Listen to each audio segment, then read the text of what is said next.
patio, then we wouldn't need a variance because it's really this upper terrace that's driving the variance for covered porch, or for raised porch, sorry. Well, is there also, I mean, obviously 59% is, substantially above. And, yes, we have granted variances before. I hesitate to grant variances with that percentage over. Is there any way you could look at that to modify the upper level porch or some of the other above grade patios to cut down on that number? Look, I think anything's possible. I could discuss it with the Paces and see where we could, cut that back to minimize that percentage. I'm just wondering, I think, I don't know this, but I think the intent of the law was for coverage around the house, like a skirt around the house, right? Which is not what you're doing. You have 2 levels. You have a double decker. Yeah. Right. But I don't think it reads like, now I have to understand the drawing better. I don't think it reads like a deck wrapping around the house, right? I think that's sort of the concern. My impression is that's concerned with the law, really, right? Yeah, I suspect, and I don't know the original intent of the 25% rule, but I suspect it was to prevent people from, taking their entire house and wrapping their entire house with covered porches, with roof, right. Mainly with roof porches, I would think. But right. I believe the way it reads is that anything that's more than 4 feet above original grade requires these kind of variances. That's why we're driven. Some of that pool deck, right, is driven. Well, the way I read it, it's anything.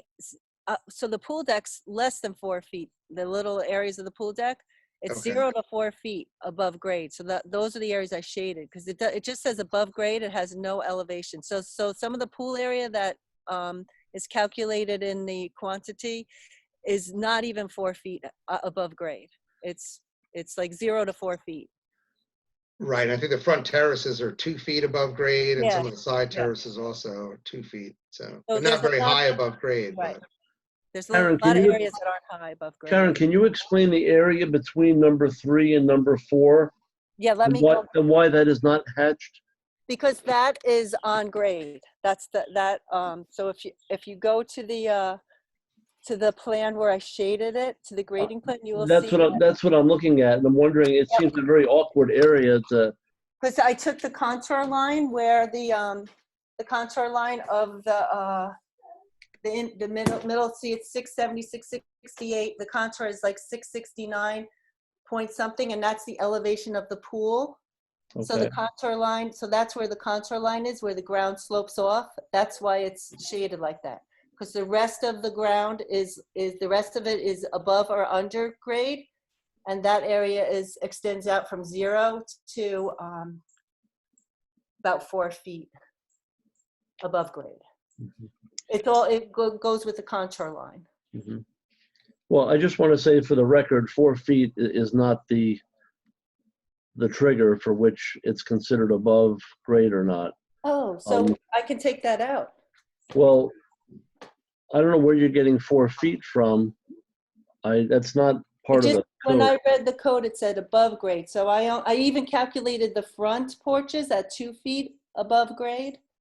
So the front porches, number 1, those could all come out if we. Well, why would number 1 come out? 4 feet is just. That's 4 feet. 4 feet is not a. 4 feet is not a number. It says any above grade exterior space. Right. Okay, that's the way I read it. So yes, number 1 would stay in. It's 2 feet above grade. Yes. Number 3 and number 4 are between 0 and 4 feet above grade. The big area number 2, that's the one that's varies in height from like 676 from maybe 6 feet to, Kevin, how much above is the porch? 12 feet? In the rear, it's 12 feet from the basement to the terrace. Yes. So that the one that's above grade is just the number 2 really, and some of that is not. It goes from 4 feet to 12 feet above grade. Well, I'm sorry, not really. I mean, all those areas are above grade, you know, number 1, 2, 3, and 4. Correct. So, but isn't the lower portion, isn't that at grade or pretty close to Yeah. at grade? Yes, underneath the walkout from the basement is either at grade or below grade. There's no area above grade. So why is that? Are you counting that in the calculation? No, they're not counting. No, they're not counting. But that was our point, that the impervious surface is there anyway, because we're allowed to build out from the basement because that's not calculated in the porch Okay. area ratio.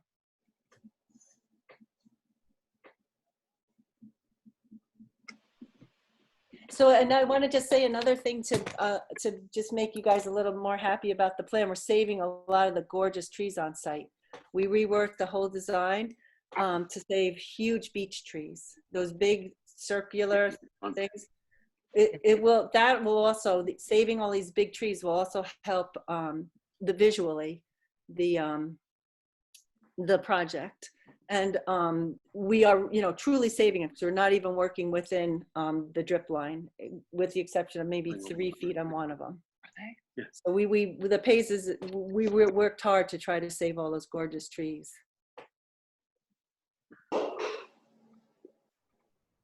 Which I think kind of helps with, it does help with drainage too, a little, not substantially, but little. Police, is it appropriate now to open it up to the public at this point? Yes, if the board has completed their discussion. I think what I'm hearing, however, is that the board would like to see drainage plans. Yes. Yes. And I would also like to see if you could somewhat diminish the extent of the variance requested. And also I would look towards, I think our board approved a post and light on a previous project, and you're not showing us a detail right now. And I think that if you're going to ask us to give you a variance, I think you need to provide a detail for us on what that would be. I agree, Jake. Okay. Yeah. We can do that. Public, do you have anything you'd like to add? Jake, excuse me, I'm sorry. Just you need a motion to open the public hearing? Oh, okay. I'd like to make a motion to open the public hearing. So moved. Second, Second. All vote. in favor? Aye. Aye. Aye.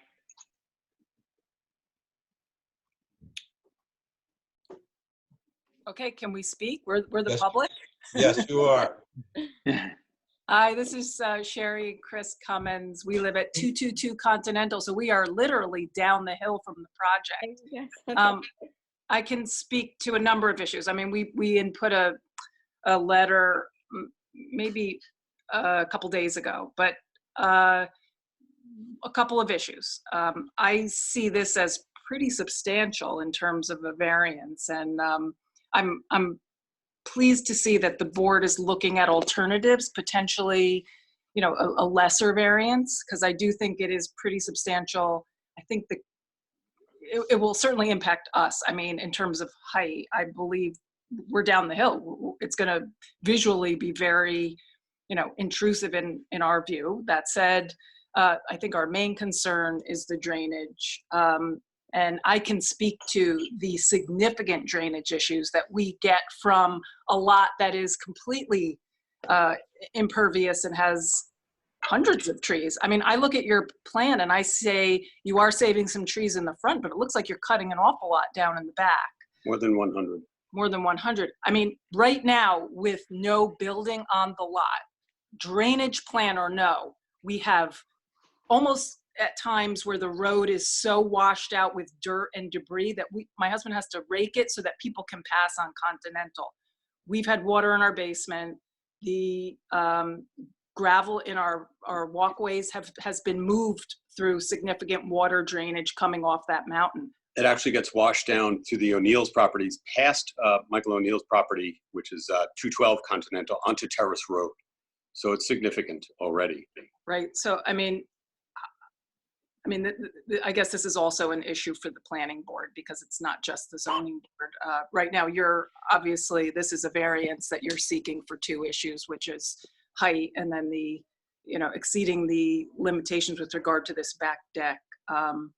We're expressing our concern, both visually, I understand an area variance has a number of criteria that you have to look at vis-a-vis the actual project. Is it significant? I think it is. Are there environmental effects? I think there are. Are there alternatives to doing this for the applicant that can, obtain what they want in an alternate manner? I think you're asking them to explore that. I'm appreciative of that.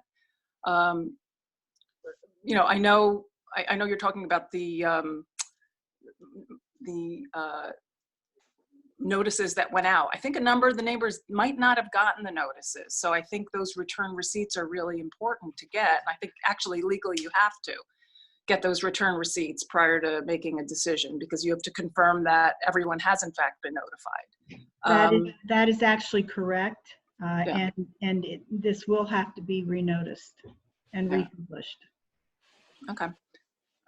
Those are our comments. I believe the O'Neills have similar comments. I believe that the house that, it's interesting that you mentioned the home on Continental that actually did a pool and did numerous walls. I believe that the property below that project had such damage that it compromised, actually, I think it compromised the house. So we're very concerned. Yeah, that's 202 Continental. Yeah, they have ongoing mold problems.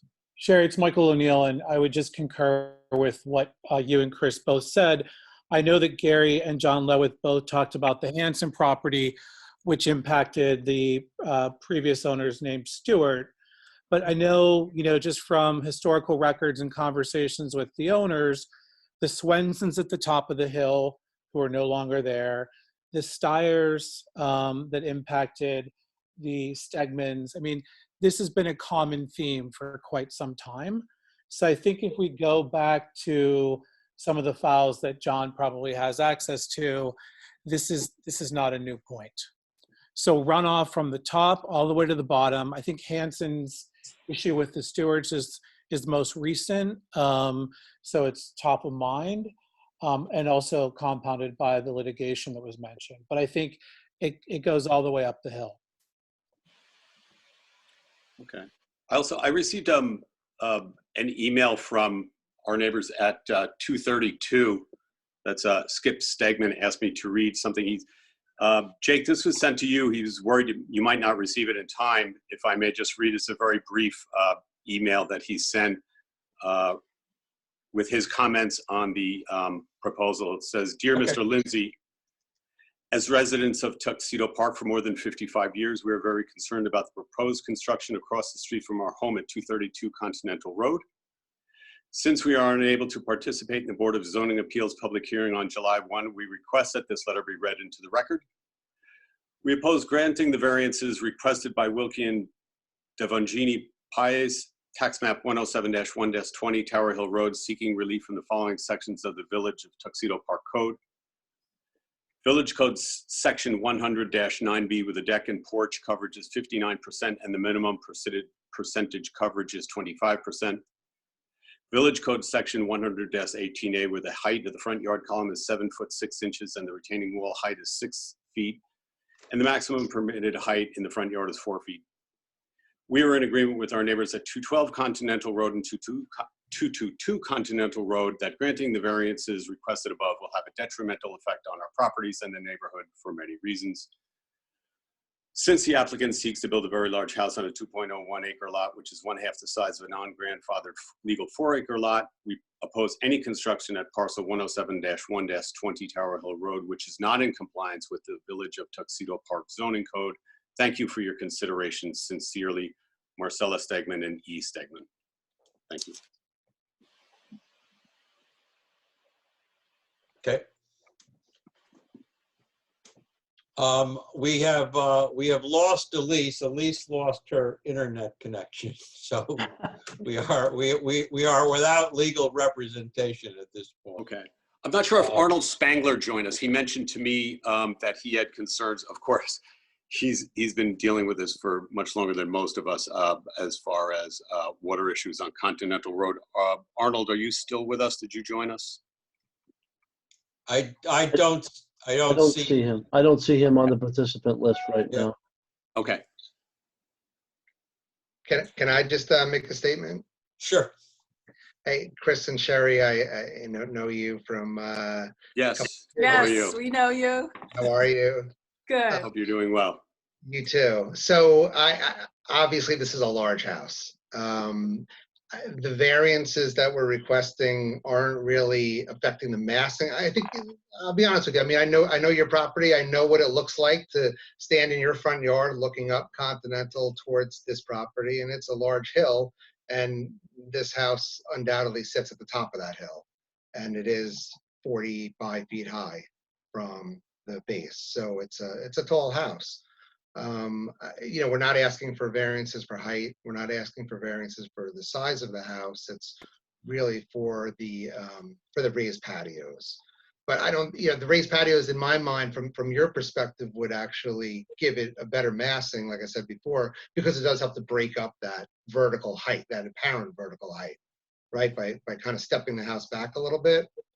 But it's, we can make these porches smaller for sure, but I don't think, from a visual standpoint, that it's going to have much of a difference, from your perspective looking up the hill. And as far as the stormwater goes, the engineers will be putting, I'm sure, many seepage pits in the backyard, and they're going to have to come in and they're going to have to dig test pits, do perk tests to see how the water percolates through there. If there's a lot of rock, those pits are going to have to be pretty sizable. I have to believe that when this is all done with the seepage pits in the ground, that it should slow down the flow of water coming down the hill, because the gutters on the house and the drainage around the foundation are going to catch a lot of that water and put it underground before it even reaches Continental. Yeah, I guess I might, that may be helpful. I would have concerns as far as aquifers, underground rivers and streams as well. Yeah, that neighbors had just south of us that took down a retaining wall. That's certainly always an indeterminate thing. Right. Also, we're looking, is that true? 100 trees are going to be cut down? So they're very skinny. I measured every tree 5 inches and up, and a lot of them are hemlocks that are in very poor shape. Most of the trees we're asking to remove they're not good trees. We're saving but good trees are, trees are trees. If their roots are in the ground, they're helping maintain the soil integrity. They're preventing things from washing down the hill. So we are. This is a conversation for a different time. We are saving all the trees in the back, and we'll save more. We were just trying to get better tree growth. I mean, I can save more trees. We were just doing an arboricultural thing to make some trees have more room, the ones that will become better trees, to make it better looking. But we can save like a whole bunch in the back and just leave those hemlocks that are half dead. We can leave them.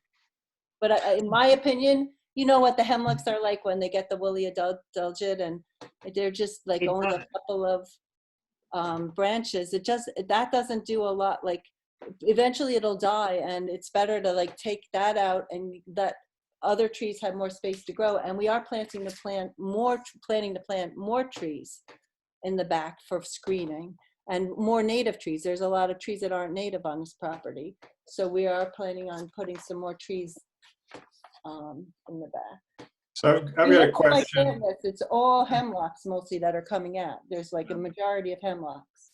Right, but hemlocks create a ground cover that creates more of a forest-like look and keeps us more in tune with Tuxedo Park and the nature of our, this looks like a little bit of a suburbanized look. That's not neither here nor there. This is the Zoning Board of Appeals. You have 2 variances that you're going for. We should stay on point. which is the variances at issue, which are substantial. So I've got a question also. So with more space like this, does it create noise issues for, I know the applicant mentioned that they like to host fundraisers. So are there noise issues that are going to be created Huge issue. by this additional space and the way it's constructed? John, would you let Elise back in? She's Oh, I'm sorry. So Kevin, can you talk to that? I'm not I sure. get, what happened to Dev and Wilkie? Over here. Oh, you're there? Okay. I think you guys should talk to this point about fundraisers and noise and parties, etc. Yeah, I mean, I don't think we're thinking about having, I guess with noise, you're talking about music, or what are we, I mean, we're not, I mean, that's. Well, not- if you have large crowds out on a hard terrace that's bigger than normal and that projects down the hill, is that going to be an issue also for the neighbors, right? Yeah, I mean, I don't think that we're in our minds have- thinking of like 100 person Yeah, I think because party or anything. we have 3 little kids. I don't think, Well, you brought it up in your application. You said you like to host fundraisers. That's where I got the information. Right. Yeah. Which is very honorable, We're but thinking under, Yeah. 50 people. These are Neighbor. small private fundraisers. Isabella's ice skating team, for example. It's not, Okay. we're not thinking of, large. it's not the Central get-togethers. Park Conservancy or something like that. Yeah. And I don't think you're thinking of doing this every week. This is a few times a year, right? You're not once a thinking of year, right, that we Right. kind of It's just um, local stuff that they're, kind of Yeah. part of, the kids are part of, maybe I'm also thinking for Tuxedo Park School, sometimes for the annual fundraiser, you can volunteer your house for a small dinner party. So that's something else that I would like to do at the house and for the school.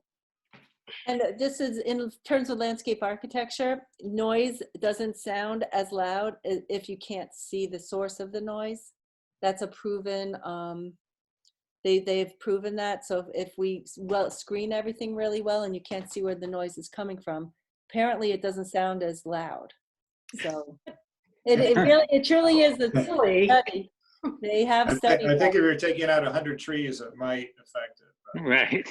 Yeah, so going back to that concern, and this is something that I'll speak to Karen with and Kevin about as well, but maybe just keeping, those trees in the backyard that'll provide privacy and that'll, minimize the noise, or Yeah, I just think, maybe guard the view. I think our improve- understanding regarding the trees was Yeah. really that I thought we were helping the cause. I mean, we didn't have a preference one way or the other with regard to the trees. I think Karen, when they had done their analysis on the trees and how it seemed like, well, they're not in good shape, they're dying off. We can leave them. There's no Yeah, problem. we have no, We'll yeah, just leave exactly. Yeah, There's we don't have a preference either way. It's So, what it's in with There's a lot of trees coming back on the plan. no. We'll leave all the hemlocks and everything around the edges, and we'll leave them all in. And that's not a problem.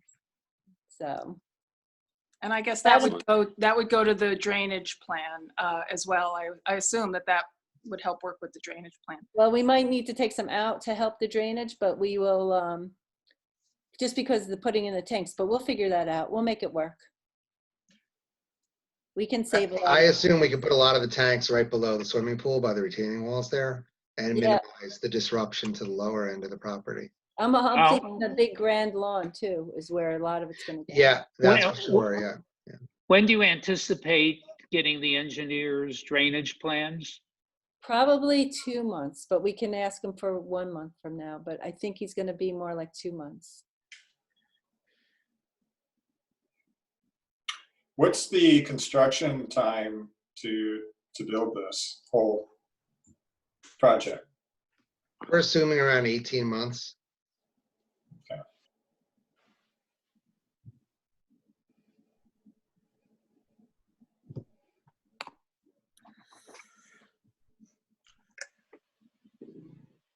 Okay, so I guess then you have your homework to do in the drainage, in providing us details on the posts, into reviewing for the potential to lower the percentage on the variance requested.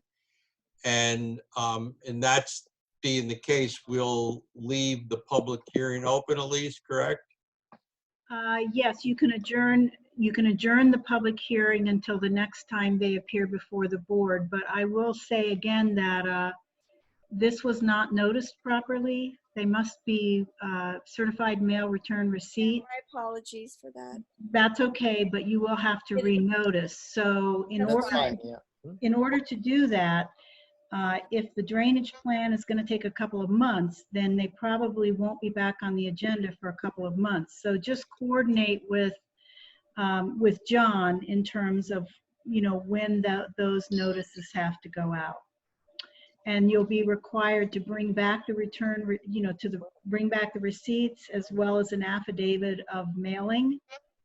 And the board will republish. And I would suggest then that you bring in the mailings like the day before the meeting to the village office, so the village office could verify that they came in before that meeting. Does that work? Yes, that's fine. And this is a protection for the applicant as well, because failure to notice properly is a jurisdictional error. So it's really important that everything be done by the book, so to speak. Elise, I'll assist them with that process.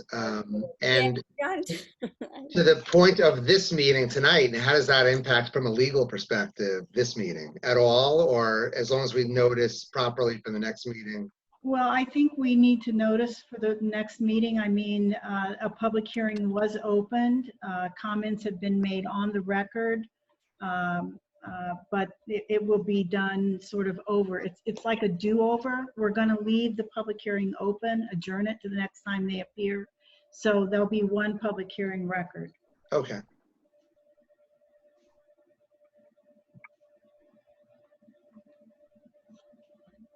So I'd like to when someone needs to make an emotion to adjourn the public hearing, correct?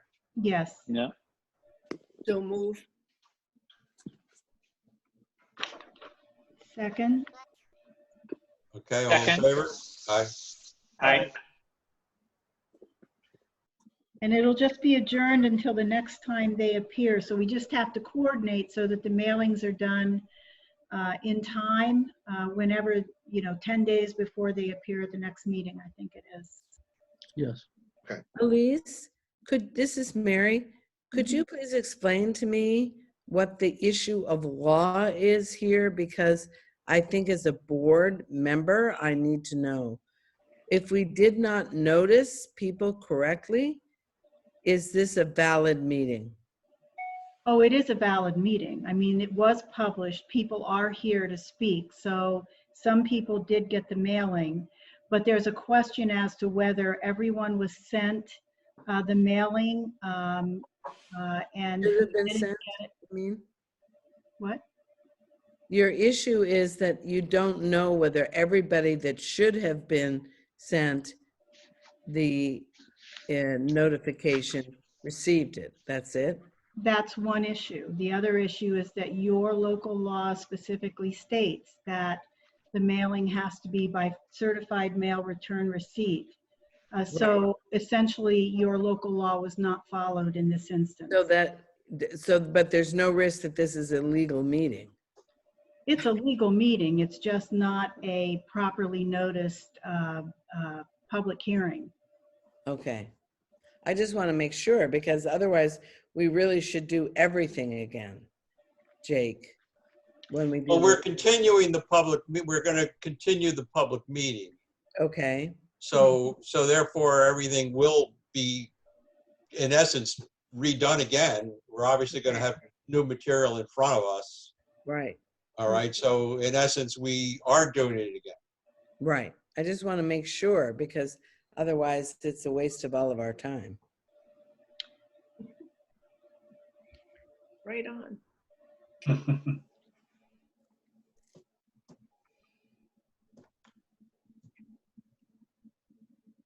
Okay, Thank you all. Thank you. thank you. Good night. All right. Right. Thank you. Good night. Thank you. All right.